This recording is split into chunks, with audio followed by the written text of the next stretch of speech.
الحمد لله الذي هدانا لأحمد دين له ارتضانا فلم يزل ينمى به الإسلام حتى استبانت للهدى أعلام مؤيدا منه بخير الكتب وحيا إليه بلسان العرب لكونه أشرف ما به نطق كما الرسول خير مخلوق خلق صلى عليه الله ثم سلم وآله وصحبه وكرما وبعد فالعلم جليل القدر وفي قليله نفاد العمر فابدأ بما هو الأهم فالأهم فالحازم البادئ فيما يستتم لأنه من يتقن بعض الفن يضطر للباقي ولا يستغني. أما بعد. So we are now on class 11 and we've reached page 5 of the Qur'an, which is the 4th page of Surah Al-Baqarah. It consists of 5 ayat, ayat 25 to ayat 29 in the Medina Mus'haf. The one is printed out of Medina. And the important thing about the Mus'haf that are printed out of Medina is that the ulama who arranged the way the ayat and those technicians, they make sure every page begins and ends with a complete ayat. You'll find other prints, it's the same Qur'an, but you find other prints where you have half of the ayat on one page and the other half on another page. This, at the very least, it disturbs a person's ability to memorize, right? You have half here. It says, فَوَيْلٌ لِلْمُصَلِّينَ at the end of this page. So it's going to, right? I'm sorry, but well, half and half of an ayah, not two different ayahs. Now, so if it ends with half an ayah, فَوَيْلٌ لِلْمُصَلِّينَ, that's going to be a problem because one of the things that helps for those who want to memorize, one of the things that helps with memorization is that the thing you're trying to memorize, if it's knowledge, that it is uniform. That it is uniform and it's structured. So when you see it in front of you in a uniform, structured manner, this is more likely to enter into your head and remain because you can remember it as it is. But if it's part here and part there and part, it's going to be a problem. So mostly 13 hour or 13 ayah, 15 ayah, Yeah. or 17 Mm-hmm. So page. Not really, because the page 1 is 5. Yeah. Page 1 is 5. Page 5, 5 ayah. Page 6, 8. Page 7, 11. Page 8, 9. Oh, it is according to that. Page 9, 4. Yeah. Yeah. So yeah, no. It's not that way. Yeah. I mean, I'm getting lines. Lines, yeah. Is okay. Yeah, maybe 15 lines. 15 lines. Yeah, 15 lines. Yeah. Yeah. So we're on this page, which is a very important page because this is one of the pages of, we said that we have in the Quran that which is called, and in the Sunnah also, Ashbah, Hamza, Sheen, Ba, Alif, Ha, Ashbah, which means what? In English?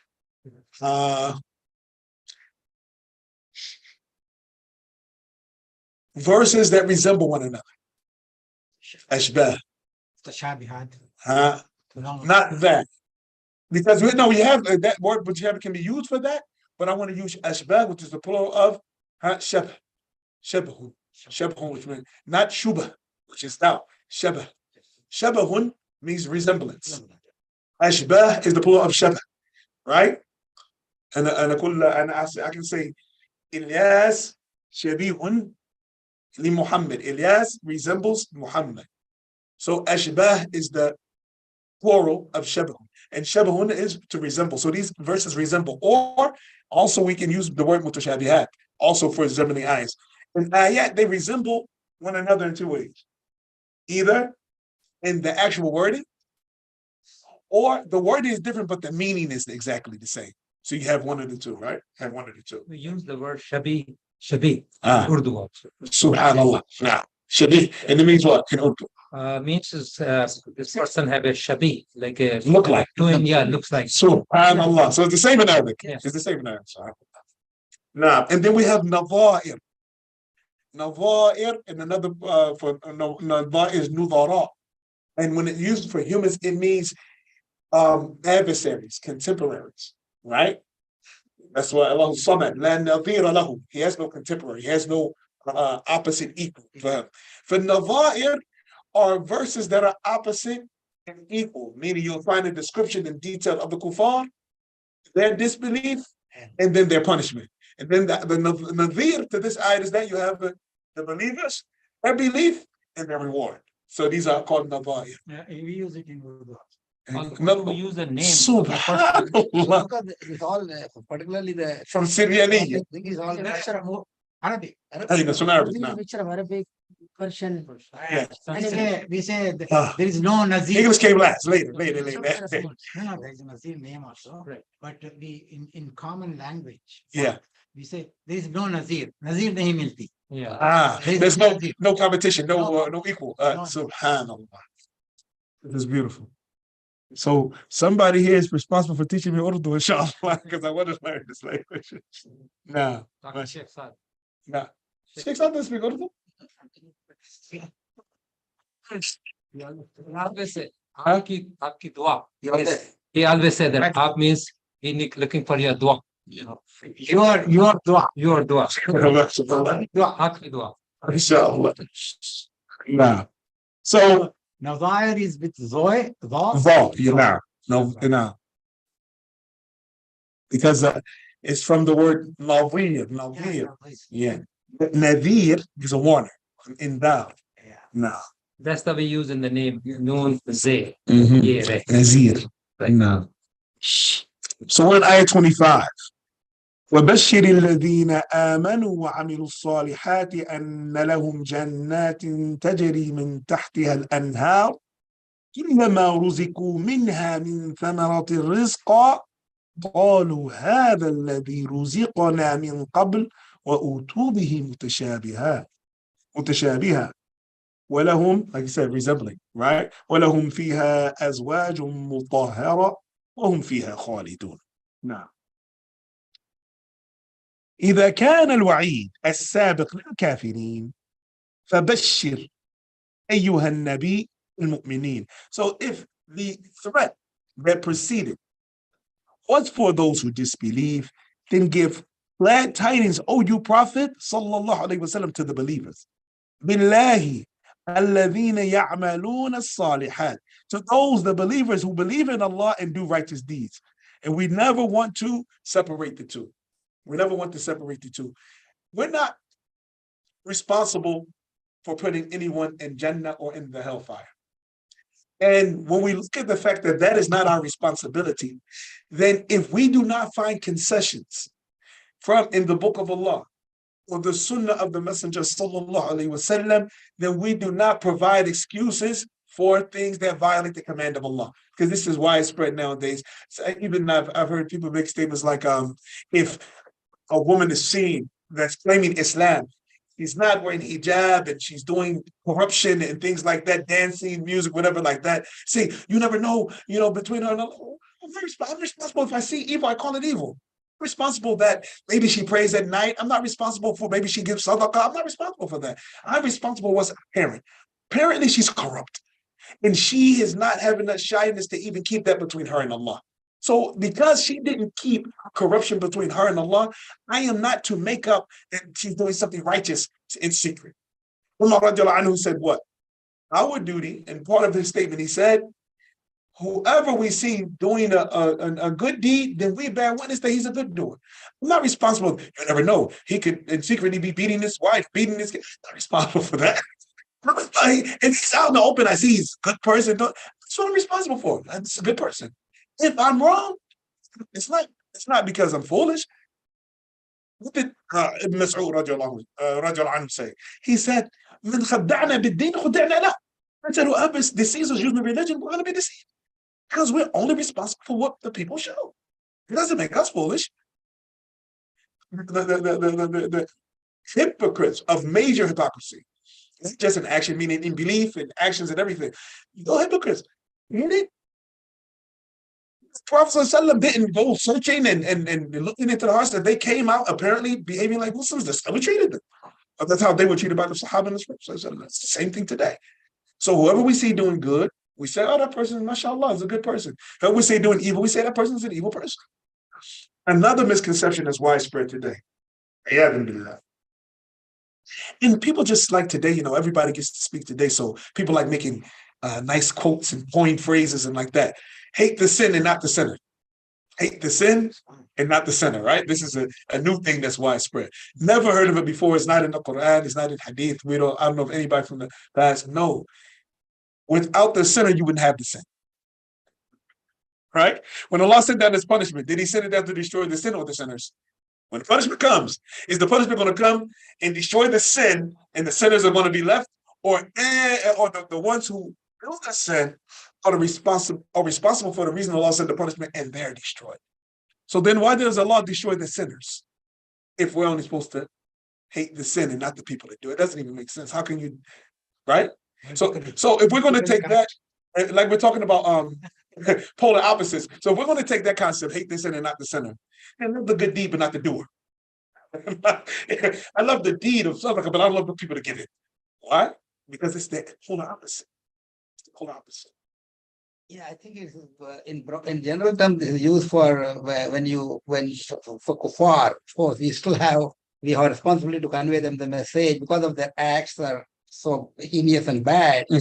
We should still have some concern about them to convert them or teach them. Right? That's what. Right. So that has, in that sense, it's probably appropriate to say their actions are evil, but the person should be. We should still have some concern about them for them to be guided. but that doesn't connect. It doesn't connect. Even that doesn't connect. So we hate the sin, we hate the sinner, because the sinner is the one that brought the sin to fruition.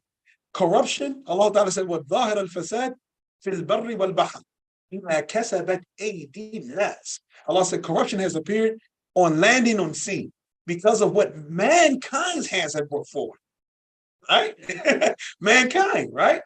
Allah Ta'ala said, لو يؤاخذ الله الناس بظلمهم ما ترك عليها من دابة. Allah Ta'ala said, if he were to seize mankind for their actual transgressions, he wouldn't leave a single creature. كل ما يديب فهو دابة. So everything that makes the footstep is a dab. So that means everything's going to be destroyed because of human beings. So look at the destruction that the sin of the sinners cause. Even so much so that people of uprightness, if they're not telling those sinners to stop doing their evil, if they're not speaking, what happens?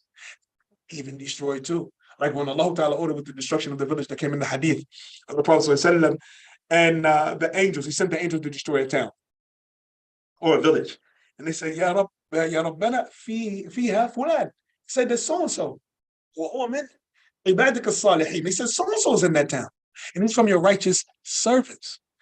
فقال الله تعالى حديث قدسي. Allah said, فبه فابدأ, or فابدأ به. Right? Allah said, begin with him. Destroy the town beginning with him. Why? Because he was righteous within himself, but he wasn't enjoying the good and forbidding evil. So Allah said, begin with him. This right, the one that you're saying, my righteous slave, he's silent upon the evil that's taking place. If you destroy the town, begin with him. So no, our wanting to give dawah to the kuffar or the evildoers has nothing to do with love in hate. That it's obligatory to have hatred for the people that cause corruption and the people that it's obligatory hate, and it's a spiritual hate. It's not a emotional. It's not out of emotion. It's out of hating what Allah hates. Allah hates that this is done, and you're doing it. I hate you for what you're doing, and the level of hate is always commensurate to the level of the evil that's being done. So if the evil, the worse the evil is, the stronger the hate is.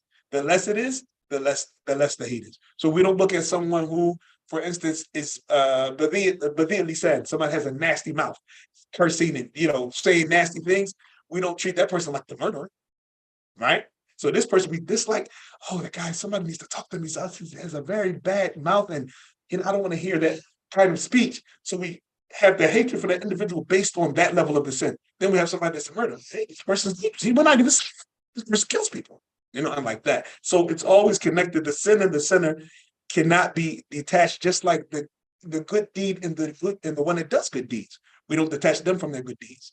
So our love for them is because the good that they produce, when we see them, they're producing good. They're doing good things. They say a good word. Their presence brings about good. So we love them because of their presence and like that. And the more good they do, the more we love them. And how could we not? Because this is Allah Ta'ala's scale. This is what it causes Allah Ta'ala to love his slave. Right? The hadith of Abi Hurairah. ما تقرب إلي عبدي. Over the beginning of the hadith, the Prophet said what? That Allah Ta'ala said,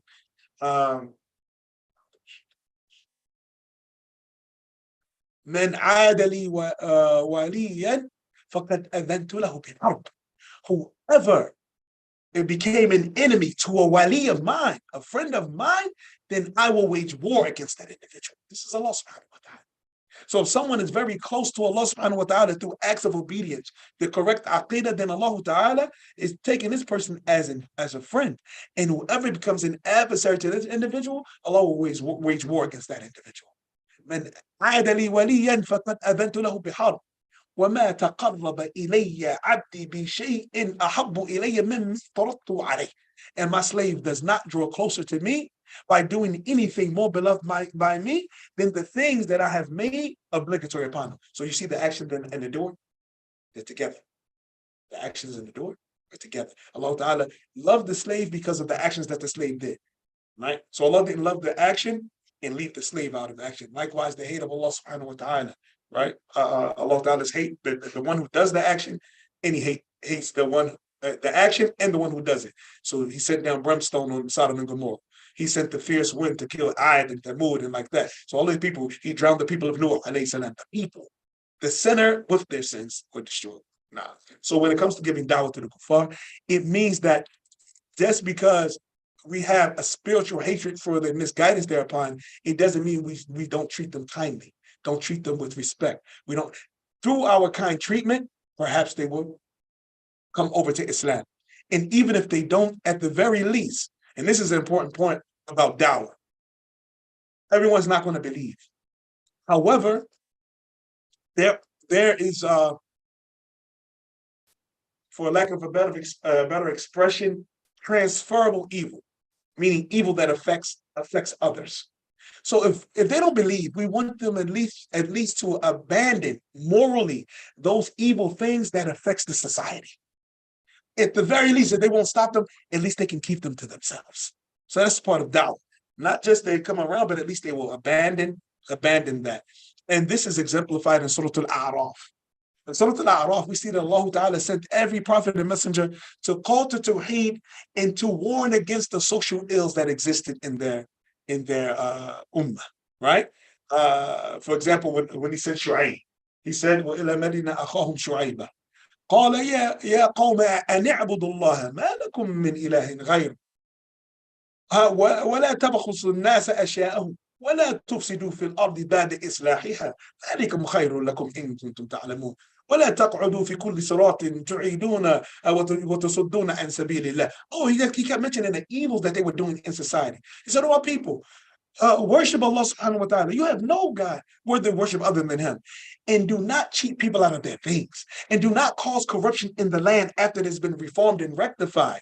And don't sit in the path preventing the people from the path of Allah. It's better for you if you only knew. So he told the people about the correct aqidah, and he also told them about the ills they were doing that was corrupting the society. So he didn't leave it at that. He left it at that you should corrupt your aqidah in Allah subhanahu wa ta'ala and believe in Allah correctly.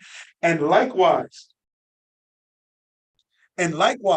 you should also not do the things of corruption. Salih, the same thing. Nuh, the same thing. He told his people about disbelief in Allah and the corruption they were doing in the land. Lut alayhi salam called the people to the tawheed of Allah, told them to abandon homosexuality. So every prophet came, called to tawheed, and warned about whatever social ill existed in their society. So these both come hand in hand with da'wah. Now, as a matter of fact, it's the fruits of da'wah. Look at what Tawheed did to the Arab after they were upon their jahiliyyah and burying their daughters alive and drinking parties and all of that. And then Islam came, the Tawheed, and then once the Tawheed was established, those social ills that existed were taken away. Now, وإذا كان الوعيد السابق للكافرين فبشر أيها النبي المؤمنين بالله الذين يعملون الصالحات. So if that previous threat was for the disbelievers, then give glad tidings, O Prophet ﷺ, to those who believe in Allah and do righteous deeds. This is very important to come with belief and righteous deeds.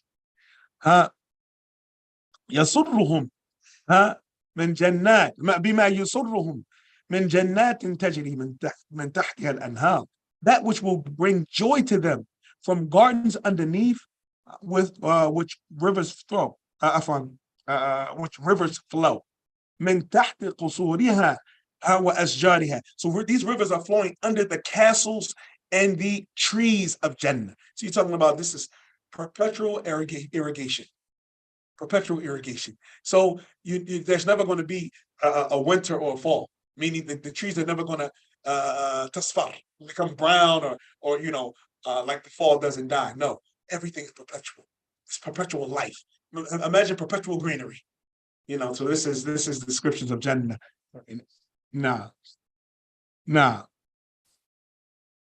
كلما أطعموا من ثمارها الطيبة رزقا قالوا من شدة الشبه بالثمار الدنيا هذا مثل الثمار التي رزقنا من قبل. From the intense resemblance between the way they eat the fruits of Jannah, and the scholars explain this why. Allah Ta'ala, we know everything in Jannah is going to be better than anything in the dunya. But Allah Ta'ala, out of his hikmah, he made the fruits of the Jannah resemble exactly the fruits of the dunya. Why? Everybody here has traveled. So anybody that travels knows that when you travel to another place, it's not your home, and food is presented.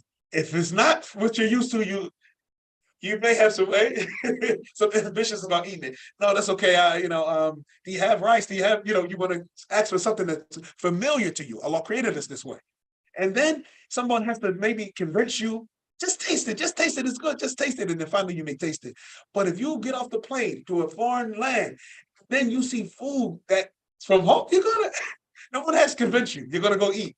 So Allah Ta'ala, out of his hikmah, he made the fruits of Jannah in resemblance to every fruit that we used to eat in the dunya, so that automatically we go to eat it, automatically.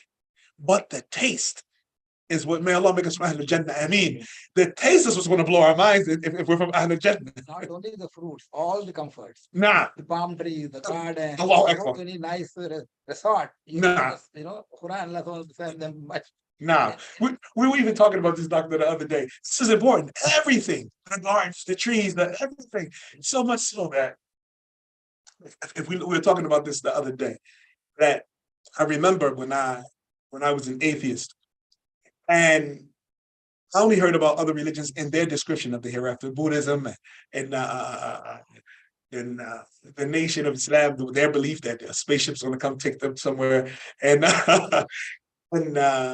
the Seventh-day, not Seventh-day Adventists, the Jehovah's Witness, they said only the meek will inherit the earth, so only the wicked will die, and then after that, the righteous people will be here, but righteous people die, so it wasn't adding up. Okay, so was that a good guy? Because he's dead now. So the good people should live forever if that's the concept. And they have some other explanations. But anyway, that point. And the Christians and the movies and cartoons, especially about heaven. The movies and they somebody die and then their soul leaves the body and it's like a baby with wings on the back, naked and like that. And I said, wow, so I'm supposed to give all of this enjoyment that I'm enjoying freely because I'm not trapped at that time. I'm saying because I'm not trapped by indoctrination. So I'm supposed to give up all of this free living I'm living, so that one day I'll die and get two wings and play a harp. No, it's not worth it. It's not worth it. When I read about Jannah, heaven, according to Islam, what we're reading now, castles, rivers running underneath the castles, silk robes, sitting on thrones facing each other, flasks that are decorated with fine jewels and drinking from flasks, going to Jumu'ah, having the musk sprayed in the face and becoming more beautiful. Okay, I can stop this. I can for that. I can stop many things for that. Yeah, I can stop. But to come out and play the harp and just float around, that's the ultimate achievement. Never. So look at this detailed explanation of Jannah, the real Jannah that Allah Ta'ala has described, the fruits that you recognize, but the taste, never had anything that delicious before. May Allah make us from the Jannah. Now, so Islam, the beauty of Islam, to anyone that is actually using logic, is that it can't be denied. Accept it or reject it, but you can't deny it. And that's the difference that people have to understand. Someone rejecting Islam does not make Islam false.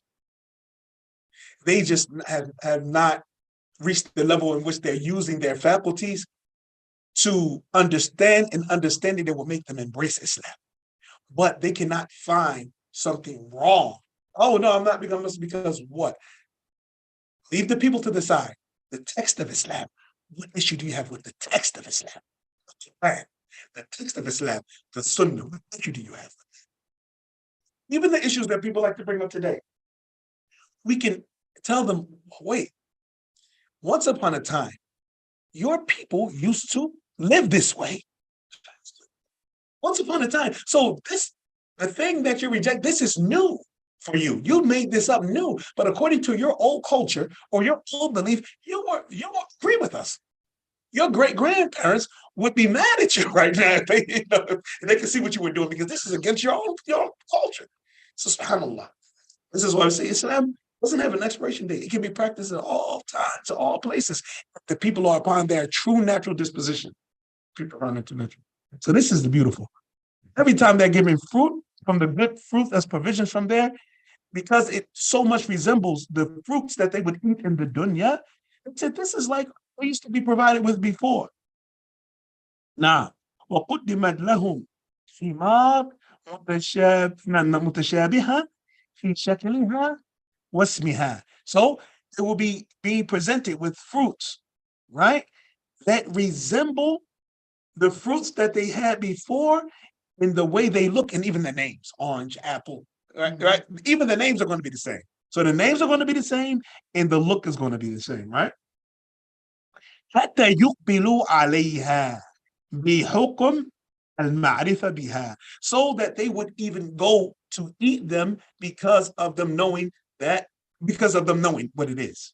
ولكنها مختلفة في طعمها ومذاقها, but they're different when it comes to their taste. The taste of it is different. ولهم في الجنة أزواج مبرأة من كل ما تنفر منه النفس أو تنفر منه النفس. And then they will have spouses there. And the spouses will be free from everything that will cause a person to be disgusted. Anything that causes disgust or nausea or any type of turn off, the spouses in general will be free from all of those things. Pure. This, just logically, this when a person reads is something to hope for. This is something to abandon drinking. This is something to abandon drugs. This is something to abandon crime. This is something to abandon debauchery, prostitution, word this is something to abandon every type of evil, to have this promise. This is a reason to abandon those things, to abandon riba, to abandon murder, to abandon for this forever. Allah Akbar. May Allah make this man in the Jannah. Ameen. Ameen.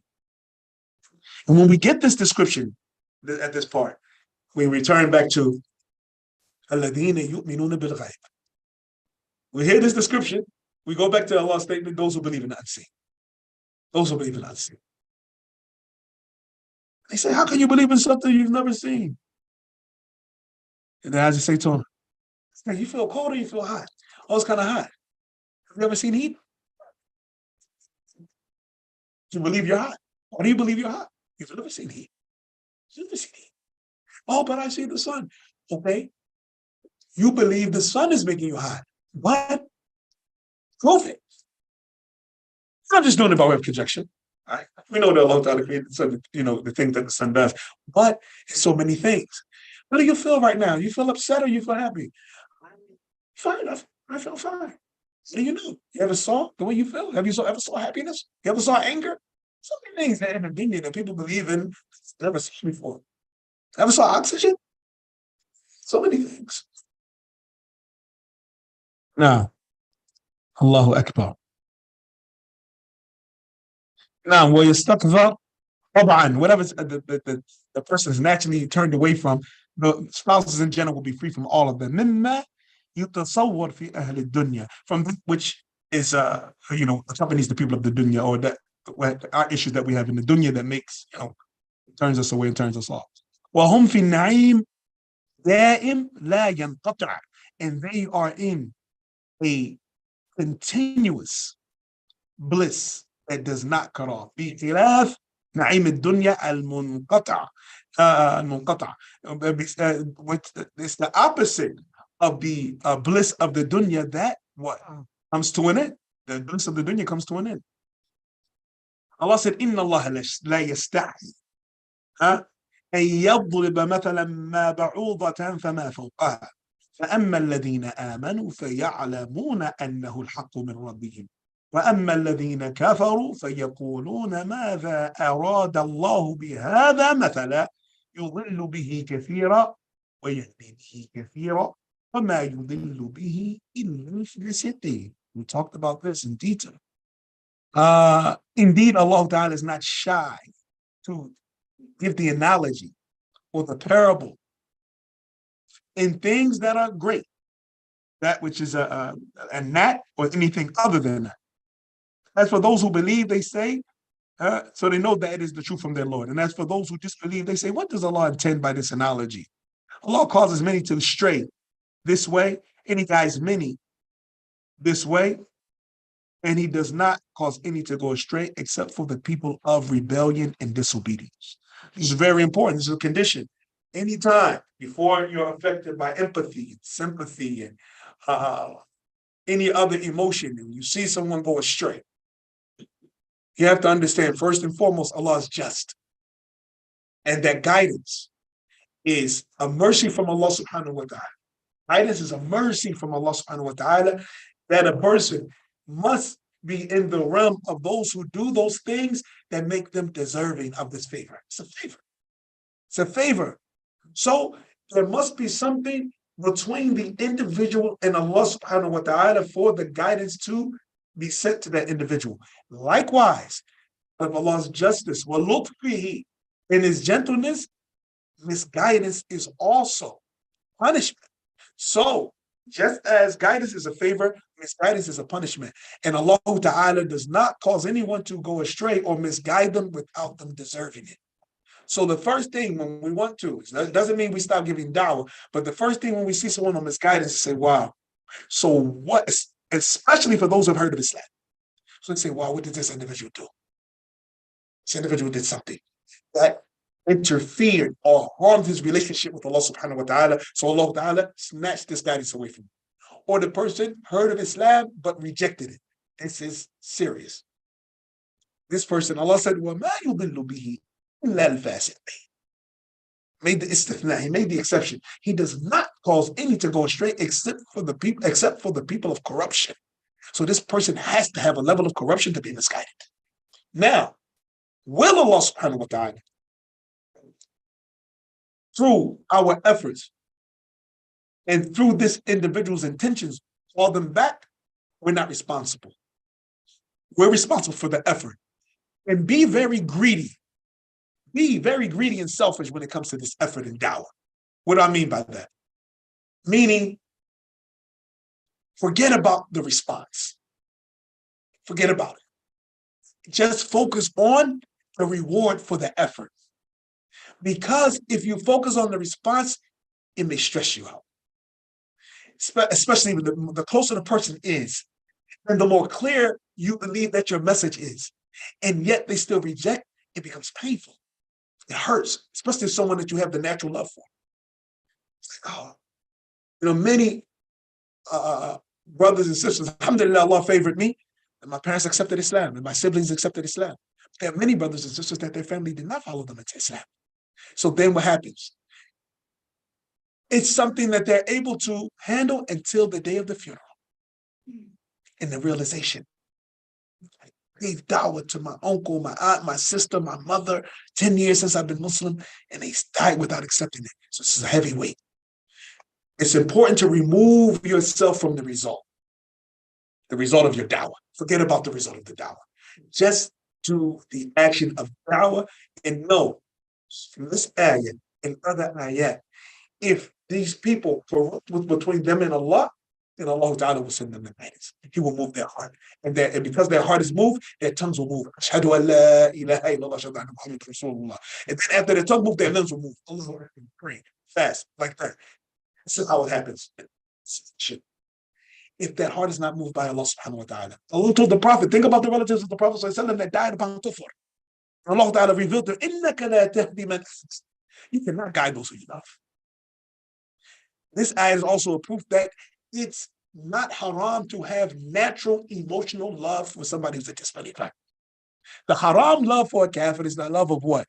Religion. It's a religious love, spiritual love. Allah said, إِنَّكَ لَا تَهْدِي مَنْ أَحْبَبْتَ. You cannot guide those who you love. وَلَكِنَّ اللَّهَ يَهْدِي مَنْ يَشَاءُ. But Allah guides whoever He pleases. So now, this means a natural love. The Prophet ﷺ, when Umar reminded him, when his uncle died, you can't make dua. He said, I'm going to make dua until what? The ayat is Surah At-Tawbah. Until I'm prohibited, and Allah prohibited him to make dua for him. مَا كَانَ لِلنَّبِيِّ الَّذِينَ آمَنُوا أَن يَسْتَغْفِرُوا لِلْمُشْرِكِينَ وَلَوْ كَانُوا أُولِي الْقُرْبَى. It is not permissible for the Prophet and those who believe to make istighfar for the mushrikeen, even if they were close relatives, after this made clear that they're from the people of the hellfire. Right? وَمَا كَانَ إِسْتِغْفَارُ إِبْرَاهِيمَ لِأَبِيهِ إِلَّا أَنْ مُوعِدَةً أَخَذَ وَعَدَهُ عَلَيْهِ. He said, and only the dua or the istighfar of Ibrahim from his father was only because of the promise that he made there. Right? And that's why in Surah Al-Mumtahina, Allah Ta'ala said, لَقَدْ كَانَتْ لَكُمْ أُسْوَةٌ حَسَنَةٌ فِي إِبْرَاهِيمَ وَالَّذِينَ مَعَهُ. It's indeed for you an excellent example in Ibrahim and those with him. إِذْ قَالُوا لِقَوْمِهِمْ إِنَّا بُرَآءُ مِنْكُمْ وَمِمَّا تَعْبُدُونَ مِنْ دُونِ اللَّهِ. When they said, we are free from you and everything you worship besides Allah. كَفَرْنَا بِكُمْ. We've rejected you. وَبَدَا بَيْنَنَا وَبَيْنَكُمُ الْعَدَاوَةُ وَالْبَغْضَاءُ بَدَا. And it has arisen between us and you enmity and hatred forever. تُؤْمِنُوا بِاللَّهِ وَحْدَهُ. Right? Until you believe in Allah alone. Then Allah excluded. Except, so the example was in everything except for when Ibrahim said to his father, I want to seek forgiveness for you. So Allah told us that we had a good example in Ibrahim and his people, except for when Ibrahim said, I want to seek forgiveness for you. No, don't do that part. That part is out. That part is out now. SubhanAllah. So this ayat is very important that we know that Allah's just guidance is due to His mercy. mercy. And there must be belief, statements, and actions that cause the person to be considered for the mercy of Allah subhanahu wa ta'ala. So Allah ta'ala doesn't lead astray, right? A person with correct belief, sincere intentions, and righteous actions. This person will not go astray, ever. With correct belief, sincere intentions, righteous actions, this person will not go astray. So one of the three must be missing. The belief must be corrupt. The intentions must be corrupt, or the actions must be corrupt in order for the person to deserve being led astray. One of those three, or most or all of them, must be missing, and this is how a person goes astray. If we examine when someone goes astray, you're going to find one of the three. I promise you. Billah, I promise you, you'll find one of the three. Because Allah Ta'ala is just. Now,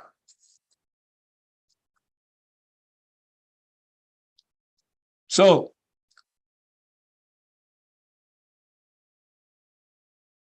indeed Allah Ta'ala يستحي من ضرب الأمثال بما شاء.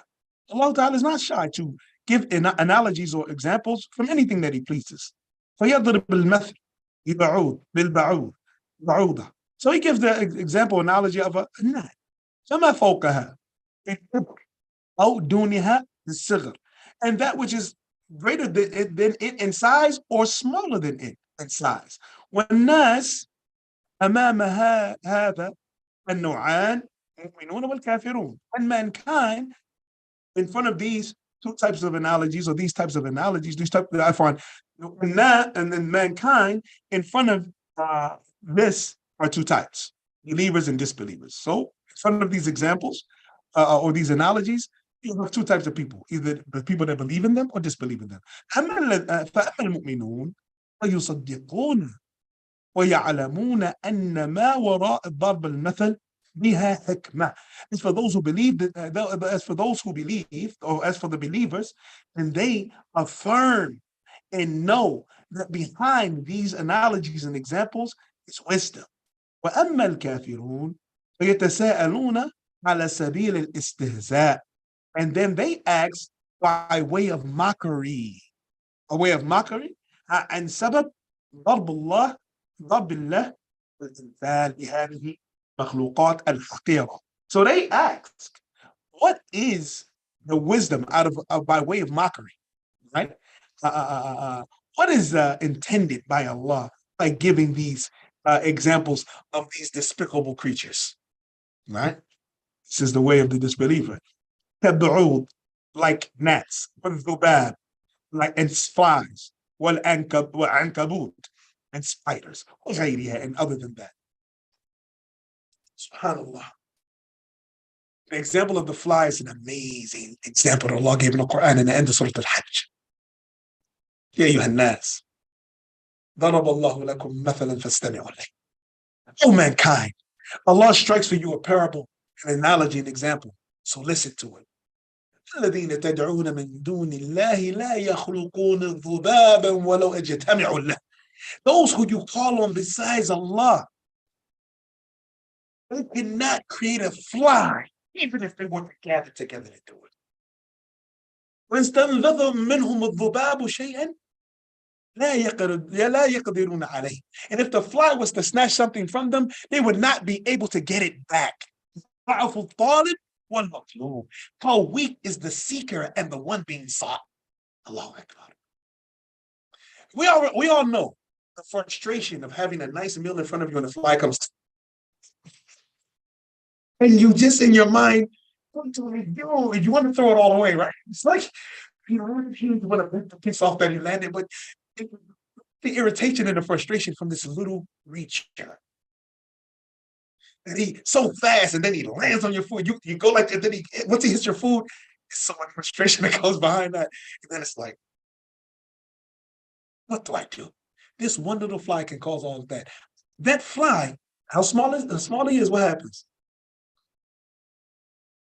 He actually snatches a morsel. Bring me someone that can get it back. That little morsel, he snatches, he gets his portion. That's his risk. It's nothing we can do to get it back. Small as he is. Allah said, how weak is the seeker in the one being sought? So how weak are we?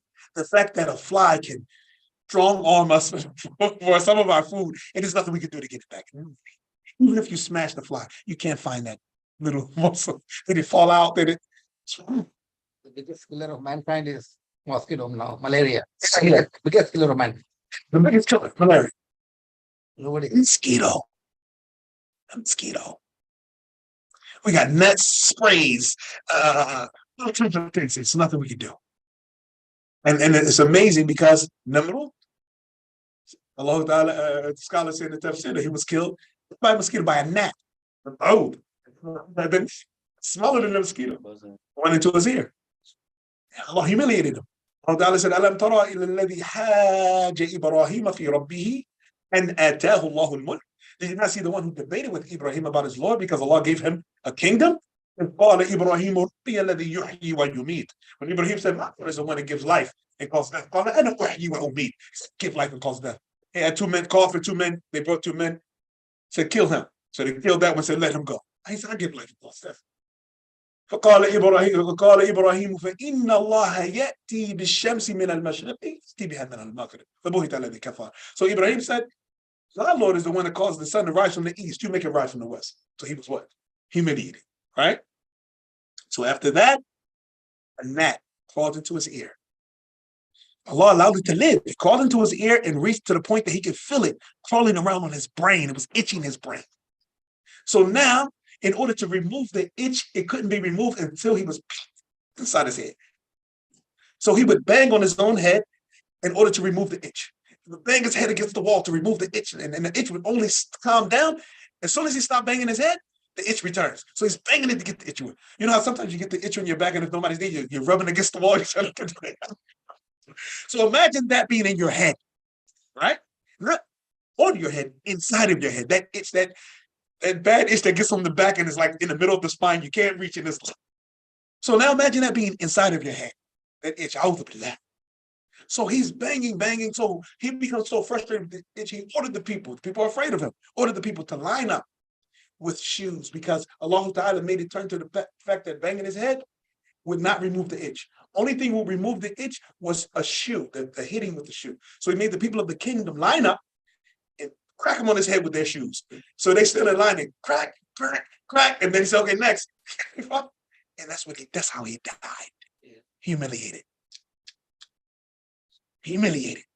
Imagine, we all know, especially in the East, to raise a shoe at someone is we know how that's like the epitome of disrespect. That's equivalent, I think, in America, the only equivalent to like hitting someone with a shoe, I think spitting on someone. Yeah. So yeah, and in the Eastern countries, to raise a shoe at someone. La ilaha illallah. So now this person of this respect and this authority is begging to be hit with shoes in his head until he died. In the hadith? No, in the hadith, in the Tafseer. But he died because of the mosquito. Yeah. The hitting. Yeah, that's how he died. La ilaha illallah. Subhanallah. You see that a lot of those individuals had humiliating deaths. Fir'aun, what did he say? What in Bukhari? وَهَذِهِ أَنْهَارٌ تَجْرِي مِنْ تَحْتِي. And these rivers running under me. So he bragged about having the rivers running under his castle. Allah drowned him. SubhanAllah. Who is it? Fir'aun. Oh, No. Yeah. The people of the elephant. They brought the biggest mammal. Allah destroyed them with birds and pebbles. Yep.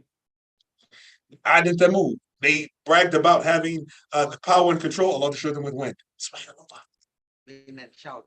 Yeah, and a loud noise. I mean, they died from a loud noise. A loud noise. Sahiyat, right? Naam, sayhatun wahida. La ilaha illallah. One cry. They died from one scream. I can't even fathom. I can't even imagine that a loud noise kills a whole people. Huh. على كل شيء قدير. All of everything. نعم. نعم. وغيرها فيأتي الجواب من الله. إن في هذه الأمثال هدايات وتوجيهات واختبارا للناس. So the answer came from Allah that in these analogies and examples are guidances, direction, and a test for mankind. فمنهم من يضلهم الله بهذه الأمثال لإعراضهم تدبرها. So from mankind are those that Allah Ta'ala caused to go astray with these examples because of them turning away from pondering them. وهم كثير, and they are many. بل هم أكثر, they're the most. Right? ولا يضل إلا من كان مستحقا للضلال. But he does not cause to go astray except the one who deserves to be led astray. وهم الخارجون عن طاعته, and they are those who go out of his obedience. كالمنافقين, like the hypocrites. هؤلاء الذين. نعم. No, this is the next ayah. So we'll stop here. We'll stop here. And if there's any questions or statements or anything, we'll take them now. If not, and then we'll go into the next ayah in the next class to join that class. Two questions actually, I mean, regarding the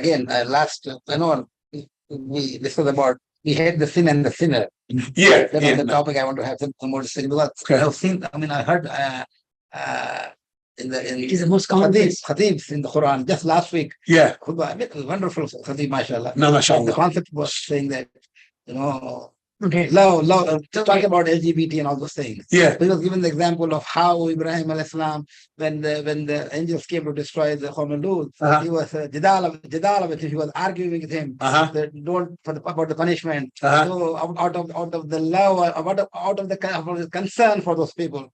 And concern. Not only because, so he was basically, but actually we disagreed. We even talked to him. I will call him on the phone and said, what he said, we don't disagree. And there were a lot of people disagreed with him. No. He said, we still love them. So talking about. He said we should love them.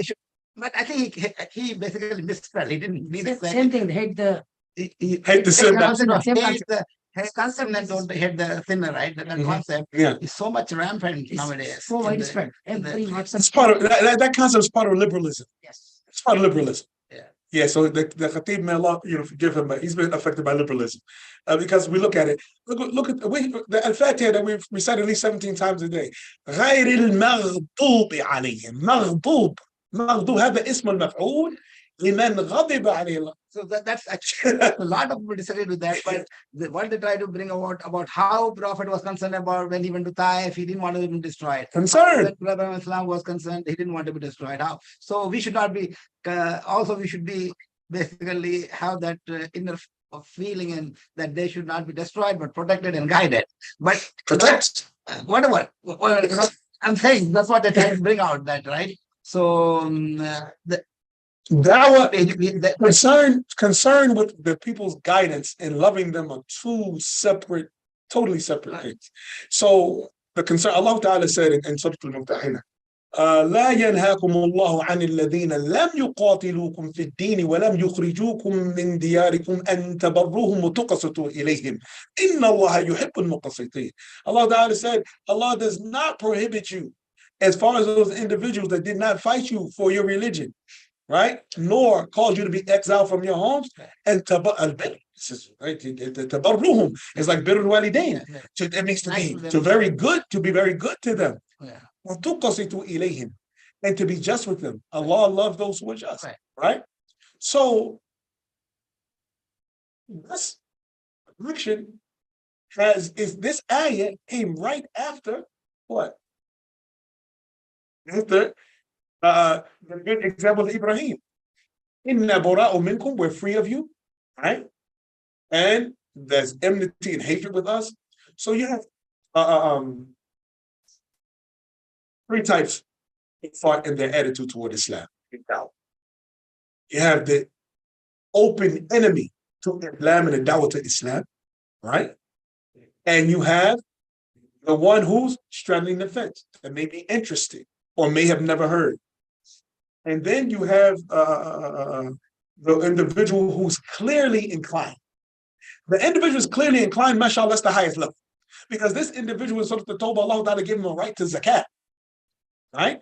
إنما الصدقات للفقراء والمساكين والعاملين عليها ومؤلفة قلوبهم. And the ones whose hearts are inclined toward Islam. So they have a right in zakat. The taxes of the Muslims are given to those kuffar who are inclined toward Islam. SubhanAllah. So it's the highest level. Then you have the one straddling in the fence. Then these individuals can be encouraged and give dawah and like that. They don't have any enmity. The problem is we need to understand what it means when Allah Ta'ala says, those who fight against you for your religion. And fighting against our religion doesn't necessarily mean sword and arrows or bombs and guns. Those who fight against our aqidah is the worst. LGBT fights against our aqidah. And the Christian right believes that very good. Yeah. More than the Muslims. So how can we let go? These are the ones that we're supposed to follow Ibrahim's example. We're free of you and we hate you, and there's between us enmity and hatred, until you believe in Allah alone and leave off your corruption. This is our position. They're against Islam. They're against Islam. They're attributing to Allah subhanahu wa ta'ala that Allah ta'ala created somebody gay and then prohibited in the scripture. And then punished people for the way he made them. This is what they say about Allah. So this is what we have to look at it. Imagine we all get upset about this, right? And we would defend ourselves tooth and nail. If someone were to attribute to us that which we hated, how would we behave? And if somebody say, no, I mean, that's his statement, don't hate him, and like that. No, this person is. The example I always like to use is, because this is widespread in America because of the lewdness in America. Let's take Dr. Ahmed. May Allah protect you, a'udhu billah. But let's say a woman comes in right now in this masjid and say, this is your baby. How would you feel? And she begins spreading that here, everywhere. They're listening, the baby of Dr. Ahmed, the baby of Dr. Ahmed. And people believe her. And they start saying, attributing this, that there's a boy, the child to you. How would that make you feel? Nice. I was angry at the fact that the God shaven that a bit. Exactly. So man, we know this is why any man that's attributed a child that doesn't belong to him, he would lose his mind like that. Especially a man has his family, it will cause fitness, his family, especially if his wife believes it, and would be so upset if his wife believed it, his mother believed it, his father believed it. If anything would get mad, I would have a child out of wedlock, though. And he's trying to defend himself, right? Same thing happened with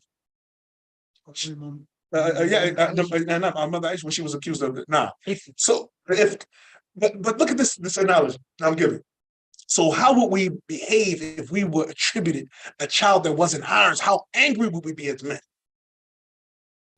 So now, how angry should we be? And we're human. We could have a baby. We're human. We could actually commit the sin of adultery. May Allah protect us. But it's not above us. Allah give us istiqamah. We would have to believe that we are far from it. But it doesn't mean that it can't happen. So somebody now attributes to us something that is actually possible, and we become upset. So now how should we feel when that's attributed to Allah subhanahu wa ta'ala? And it's impossible. Where is our jealousy and anger for the sake of Allah subhanahu wa ta'ala? Allah said that the skies are ready to split, and the mountains tumble, and the earth and doubt the Rahman, that they claim that Ar-Rahman has a son, right? SubhanAllah. So now, if we feel that upset about what it probably will cause us to have a child that is not ours attributed to us. Then how should we be when people attribute a child to Allah subhanahu wa ta'ala? How should we feel about the person that's making that claim about our Lord subhanahu wa ta'ala? Then we go worse. Homosexuality and oh, God made it this way, and this God is love. God loves us, even though we have 3 different religions that report the same story of these towns being destroyed. That's how you made Allah subhanahu wa ta'ala so angry. And Surah Al-Dhariyat, مسومة عند ربك للمسرفين مسومة. Musawwam, listen, from each stone the name. It wasn't just a bunch of stones came down and crushed the people. Each stone had the name of the sinner on it and entered through their skulls. Each person had an assigned stone to kill him. They say what they say in the dunya, a bullet with your name on it, right? The guided missiles, now they are guiding the missiles.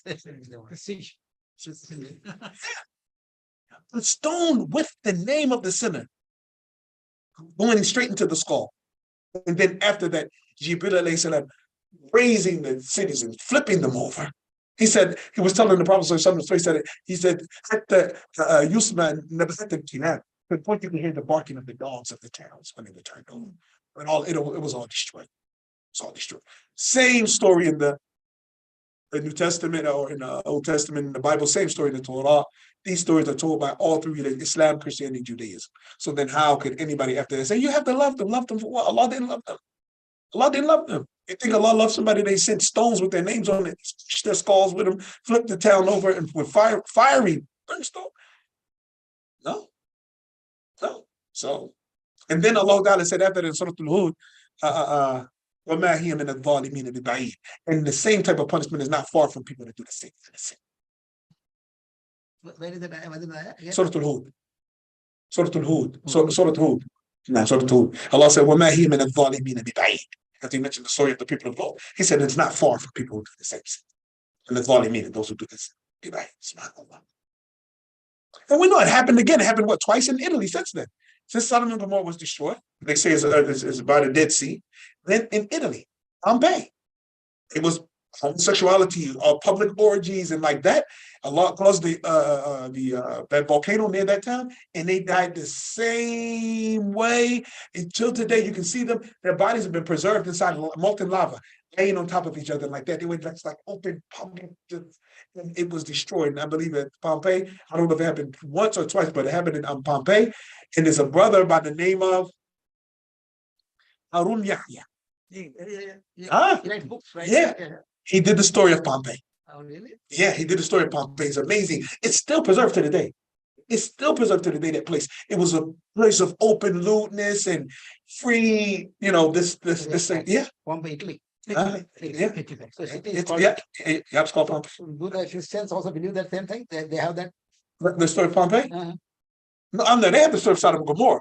No, I know. Yeah, but Pompeii. This is recent history. This is not old. This is recent history. Yes, it's still here to today. Like you can go see Pompeii and see that. You can go see that. Yeah, they did that. They took the first. It was just like the molten lava was everywhere. It just covered the town. They went and started excavating, and when they started excavating and pulling them out, and they took X-rays of the blocks and like that, and they found skeletal remains inside them.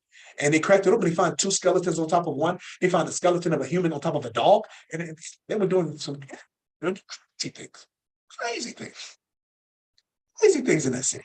Sheikh, Lut alayhi salam, No, the whole nation was destroyed. both towns. What? Yeah, two whole towns were destroyed. Right. Completely. How many people survived there? How many people with this? No, his children. I mean, Lut alayhi salam and his children. It's even destroyed. Yes. His wife was everybody. And his wife was a believer. Huh? Was a believer. No. Without a believer. Because her life. So, No, but how was he still the wife then? Huh? How was he still the wife of the prophet? Why didn't Lut alayhi salam was on well, you got 2 things. She hid her disbelief, number 1. Number 2, he wasn't on our Sharia. He had a different Sharia from us. That was revealed in our Sharia. No, that was revealed in our Sharia. Just like Noah, his wife was a disbeliever. His wife is disbeliever. Now, Allah said, وَضَرَبَ اللَّهُ مَثَلًا لِلَّذِينَ كَفَرُوا امْرَأَةَ نُوحٍ وَامْرَأَةَ لُوطٍ كانتا تحت عبدين من عبادنا الصالحين فخانتاهما. Right? So Allah used them as the example for disbelievers. Right? The example of those who disbelieve, the wife of Noah and the wife of Lut. So this proves that they were disbelievers. They were both under two of our righteous servants, so they deceived. Khanata. This word khiyana normally is used in Arabic to mean adultery. The Prophet said, "La takhud nabiy." And no prophet's wife deceived him in the bed, like slept with someone else. So the khiyana in this ayat mean they were upon kufr while acting like they were upon iman and sabotaging their dawah. Sabotaging their dawah from within. So here she is, like his wife, but behind him, she's calling those homosexuals when the angels came and inciting them to do their corruption. And there's nothing in it for her. These men want men. You're a woman. Why do you? And this is why till today it's the strangest thing when you see women who have homosexual friends. They hang with males that like women. Why would a woman want to be around a man who behaves like a woman? That cross-dress, puts on wigs, nails. You're a woman. What is the benefit of being a friend of somebody like this? You know, and it's like, Allahu A'lam, and I'm not saying it's as a fact, but it's like genetics. Like, are you women like from the descendants of this woman? Like, you from the remnants of this woman who did that, or this is, some of the children of the female children of Adam has this evil in them where they would, as a female, accompany males, especially those women who have sons and have a homosexual male friend, and you have a son. And you would actually, this man come in your house where he would possibly have access to doing something to your child. They're even trying to now come up, this corrupt science is trying to come up now to say that pedophilia is a gene. Maps. What did they name it? Maps. Maps? Maps. What did it say? What does it mean? Mature, what's it called? It's I know it's maps. Yeah. Mature adults knows.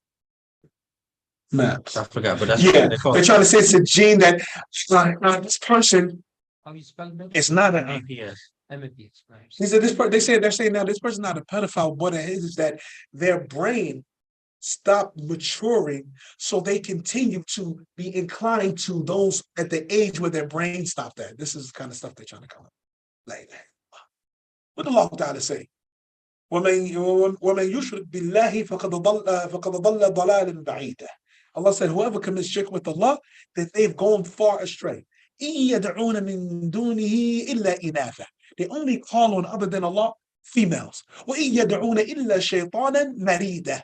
And they only call on a rebellious shaitan. Allah has cursed him. وَقَالَ لَتَّقِبَنَّ مِنْ عِبَادِكَ نَصِيبًا مَفْرُوضًا. And he said, I will take from your slaves a portion signed off. وَلَا أُضِلَّنَّهُ. And I'm going to lead them astray.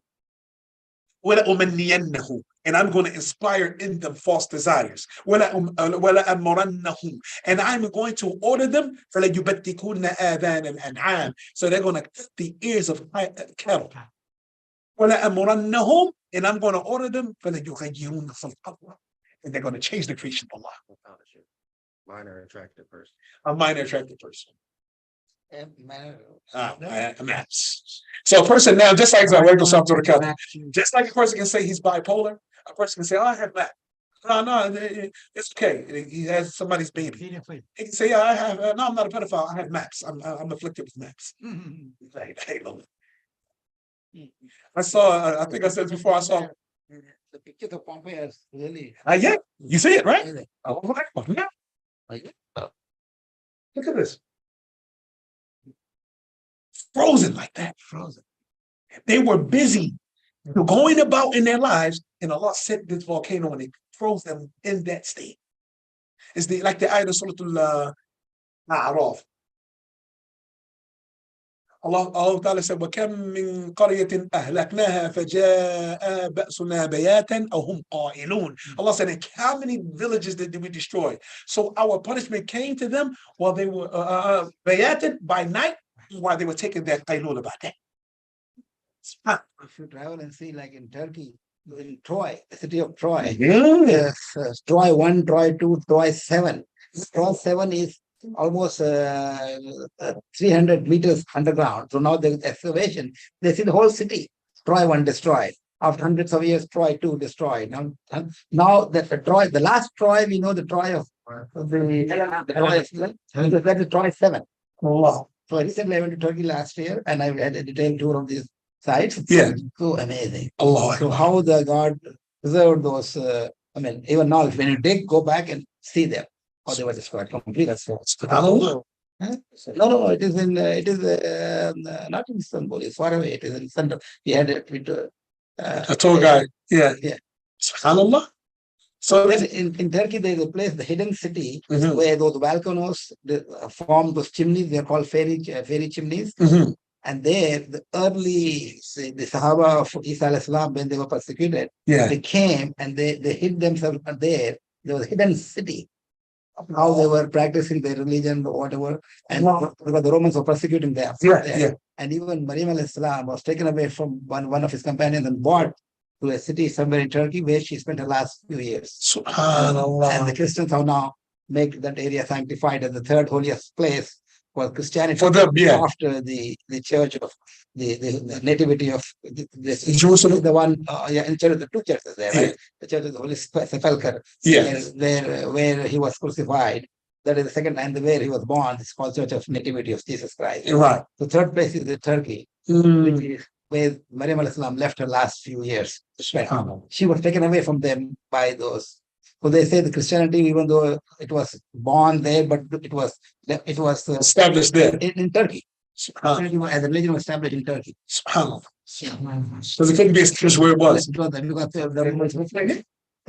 So if you go there and look at them, you will see, and those how they were hidden, how they were practicing their faith. They were the true Sahabas too, because Yeah. they were companions of the Of Isa alayhi salam. No, they were hiding their faith Nah. underground. Density. SubhanAllah. Yeah. Now, but try to pull up the video. It's called Parish Nations by Yahya Harun. Oh, really? There are many more of them. He did videos. He did a whole series. Parish Nations. He did about Later, Harun Yahya fell from his disgrace. He also misguided, I guess. He La ilaha illallah. Because that a lot of people are debating. La? Debated. A lot of people are debating. With all of that. Yes. Really? Yeah. Okay. Remember, Sheikh Hassan, 1 minute. a lot of drugs. Now, this is a very important point before we stop. We have someone online that mentioned in Islam, this is why the dua before intercourse is important. Nah. Barakallah fi. It's very important. So we'll stop here. هذا وصلى الله وسلم وبارك على نبينا محمد وعلى آله وصحبه وسلم والسلام عليكم ورحمة الله وبركاته.